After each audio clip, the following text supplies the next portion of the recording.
আসসালামু আলাইকুম সবাইকে। আশা করি সবাই ভালো আছেন। আলহামদুলিল্লাহ আমি ভালো আছি। তো আমি এখানে আজকে শাক নিয়েছি। এটার নাম হচ্ছে পটুয়া শাক আমরা বলি। তো আর এদিকে ছিল নাপা শাক। তো এই নাপা শাক আর বটুয়া শাক দুটো মিলিয়ে আজকে হবে রান্না। তো আমি কোনোদিন এই রান্নাটা করিনি। দুইটা শাক একসঙ্গে দিয়ে এই রান্না আমি শুধু একটা শাক দিয়ে করেছিলাম, সেটা হচ্ছে নাপা শাক। তো এখন ধুয়ে নিয়েছি। এদিকে মরিচ আর রসুন পরিমাণ মতো কেটে নিয়েছি। পরিমাণের থেকে একটু বেশি দিয়েছি, কারণ যত বেশি দিবেন তত বেশি মজা হবে। তো এখন আমি শাকটা ধুয়ে কিন্তু পাতিলে উঠে নিয়েছি। এখানে হচ্ছে লবণ দিলাম, আর মরিচ আর হচ্ছে রসুনটা এখানে দিয়ে দেব।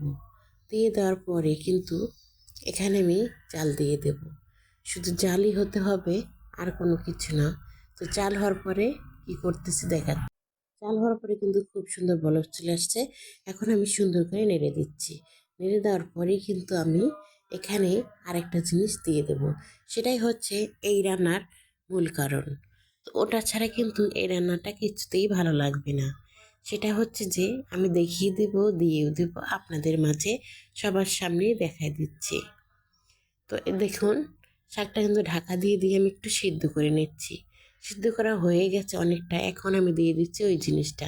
এটা হচ্ছে ছোটা, খাবারের ছোটা বলে এইটাই। আসলে রংপুরের মানুষ এই খাবারটা খুবই পছন্দ করে। ছোটা না দিলে এই রান্নাটা কিছুতেই ভালো হবে না। তারপরে তো এই তো উথাল পাতাল বলক চলে আসার পরে দেখুন কমিয়ে গেছে।